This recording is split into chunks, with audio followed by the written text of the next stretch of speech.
suspenso, quem quiser tentar fazer o exercício, né? Mas muito comum essa aula por aqui. O que sai da primeira equação é a lei de conservação. Vai aparecer uma corrente conservada, como já apareceu no caso global.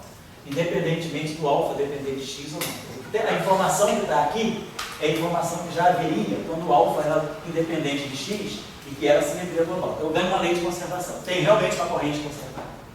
O que é bastante interessante que sai daqui é uma noção de que a derivada do Lagrangiano em relação a dmi a mi simetrizado é zero. Então, essa informação aqui, ela me implica que a única forma do campo de gauge aparecer no Lagrangiano é através dessa combinação.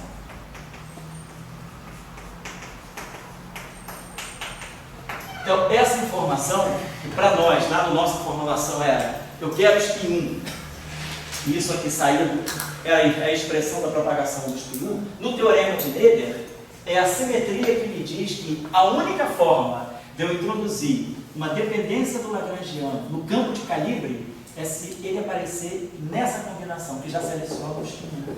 Então, o teorema de Weber já está selecionando o spin 1. Então, isso é o que sai dessa informação.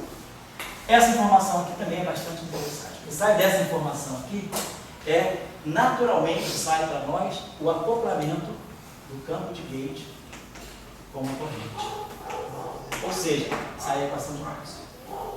Então, nesse formalismo, a equação de Maxwell, eu não preciso escrever ela é um resultado da simetria.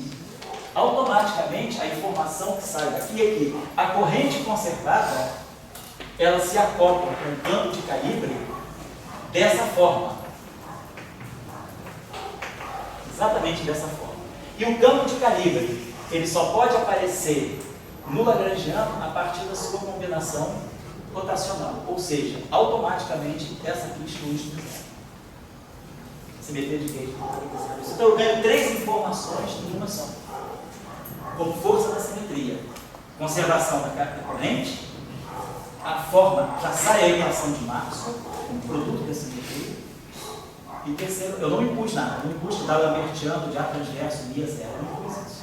Aquela equação já saiu dali. E a terceira informação, quer dizer, essa terceira informação, ela está embutida aqui. Na verdade, essa informação vai me dar primeiro do que isso. Eu vou entender isso vai me dar isso, e aí a segunda informação, vocês vão ver que vai me dizer que isso aqui tem que acontecer. Então, nós tiramos todo o eletromagnetismo do teorema de Weber, dizendo que eu quero ter uma simetria global. Agora, a estrutura do pensamento, o que nós fizemos? Tem 2 maneiras de olhar a questão da simetria. Então, agora a questão é, eu já entendi que vocês vão fazer esse exercício, nós vamos discutir na próxima aula, que aí nós vamos introduzir outras variantes de termos de matéria. Então, por exemplo, se o W mais e o W menos, como é que é a interação do W mais e do W menos da teoria eletrofrágil com o fóton? Vai sair daqui, vai fazer interação eletromagnética para spin 1. Quer dizer, a matéria tem spin 1, a matéria não é spin meio, mas a matéria é spin 1. Guardando sempre o campo de calibre vetorial. Bom, então isso aqui me dá uma noção da simetria. Agora, o próximo passo, que é a abertura para Young-Mills, e agora, quando esse objeto de spin 1 auto-interage? Como é que eu posso construir auto-interações de spin 1? Tem uma receita? Quais são os princípios físicos que eu vou colocar como princípios guia para dizer eu posso construir spin 1 em auto-interação? Por que o fóton não interage? Auto-interage. Por que eu tenho auto-interação, por exemplo, de gluons na QCD? Então a gente vai entender isso aí também como um recado do espaço-tempo para nós. Então, para poder colocar auto-interação de spin 1, nós vamos ter que entender que eu não posso ter o fóton. Eu tenho que ter alguma estrutura, eu tenho que ter uma simetria mais profunda para poder produzir a auto-interação, que é, no fundo, Young-Mills. Young-Mills, eu não vou construir Young-Mills pelo princípio normal de fazer invariância. Nós vamos chegar em Young-Mills baseado nessa ideia. Eu tenho spin 1, massa 0, auto-interagindo. Então, qual é a forma mais geral de eu proporcionar em auto-interação de campo de Young-Mills? Então, eu vou deixar uma tarefa para vocês, além de quem quiser trabalhar um pouquinho disso, fazer o seguinte exercício em casa. estou pressupondo aqui que todo mundo tem uma basezinha em teoria clássica de campos, que é o seguinte: nós normalmente nos referimos a um lagrangiano de Maxwell dessa forma: menos 1/4 de f min ao quadrado mais j min. Então isso aqui dá para nós dmi do f min igual a j min. É como a gente tira as equações de Maxwell a partir do lagrangiano. Esse objeto que depende de primeira derivada. Então, esse lagrangiano ele contém duas derivadas. Isso é o que a gente chama de formulação de segunda ordem. Vou dar para vocês um exercício, é uma coisa bem simples para vocês fazerem, mas nós vamos usar, isso é muito importante. Às vezes a gente ganha muita informação sobre uma teoria, reescrevendo ela sobre uma outra forma. Imagine que eu fizesse a seguinte brincadeira. Eu tenho um campo a mim. Eu introduzisse o seguinte lagrangiano.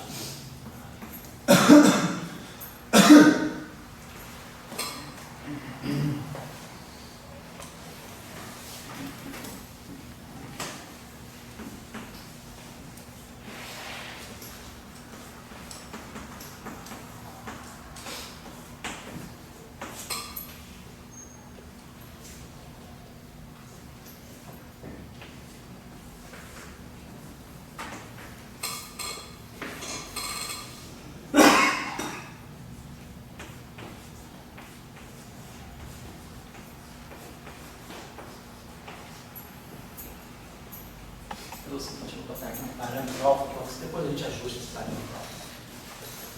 Olha, então estou dizendo que tem dois campos agora.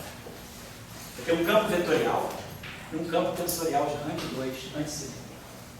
Esse campo aqui aparece no derivado. Esse campo aqui tem uma derivada no lagrangiano, é o chamado campo auxiliar. Ele não tem dinâmica. Se eu tirar as equações de Euler-Lagrange dele, é só para isso aqui. Ele aparece algebricamente no lagrangiano. Só quem carrega a derivada, quem tem momento, é esse campo. Tá? A gente pode fazer um oscilador harmônico. Todo mundo lembra do oscilador harmônico simples, né? O meio, né, meio de mx ponto ao quadrado, né, menos meio de kappa x2, né? A gente pode, se quiser, a gente pode substituir, quer dizer, essa interação x2 aqui. Eu poderia dizer que eu tenho uma coordenada y, eu poderia introduzir uma coisa desse tipo aqui, menos meio de kappa y, menos meio de y2. Então, vou tirar a equação de movimento para y é igual a kappa x, substituo isso aqui, y, vai ficar kappa 2x2, vai ficar, só botar aqui uma então eu consigo representar uma interação quadrática por alguma coisa que é linear e tem um campo auxiliar. Essa é uma maneira de você esconder alguma coisa que às vezes é quadrática, mas que às vezes é interessante. Então, isso aqui é só um exercício que aparentemente é sem consequência, mas que vai ser muito importante para a nossa construção de ângulo. Suponha que eu tenho esse sistema. E aí, claro, eu vou tirar a equação de campo. Quando eu tirar a equação de campo para mim, eu vou fazer o princípio variacional em relação ao vou fazer o princípio variacional em relação ao B. Então eu vou ter aqui que vou variar isso aqui, eu vou ter dmi a mi menos dmi a mi, variando isso aqui em relação a B. Me dá isso aqui, e isso aqui vai me dar menos dmi igual a zero. Então a equação ela me diz que dmi, na verdade, é o dmi a mi menos dmi a mi. Se eu fizer o princípio variacional para o A, eu vou ter que o dmi igual a zero. Faz integração por parte. A gente mostra que o dmi igual a zero. O que significa isso? Que dmi, na verdade, é o f mini. Dmi, f mini igual a zero é a equação de Maxwell. Então, no fundo, eu introduzi um campo que está me dando, no fundo, a equação de Maxwell. É uma brincadeirinha que eu fiz, introduzi o chamado campo auxiliar. Mas qual foi o papel desse campo auxiliar? Ele me mostrou agora que eu tenho um lagrangiano que não tem derivada, não tem produto de derivada, ele só tem uma derivada. Fica mais próximo da equação de Dirac. A equação de Dirac, o lagrangiano dela não é linear, de derivada, psi barra i, gama mi, dmi, psi, só tem um dmi. Eu consigo colocar a descrição de um campo que tem duas derivadas através de um campo que só tem uma derivada. Isso chama formalismo de primeira ordem, que é muito importante na gravitação. Na gravitação é mais interessante usar o formalismo de primeira ordem do que o de segunda. Então nós vamos usar aqui. O formalismo métrico é o formalismo de segunda ordem. Ele esconde uma série de fatos. A gente não vê a torção, a interação com os termos fica muito mais complicada. Ao passo que o formalismo de primeira ordem, ele abre a descrição da gravitação. E a gente está introduzindo o formalismo de primeira ordem também para campos vetoriais. Não precisa ir para gravitação.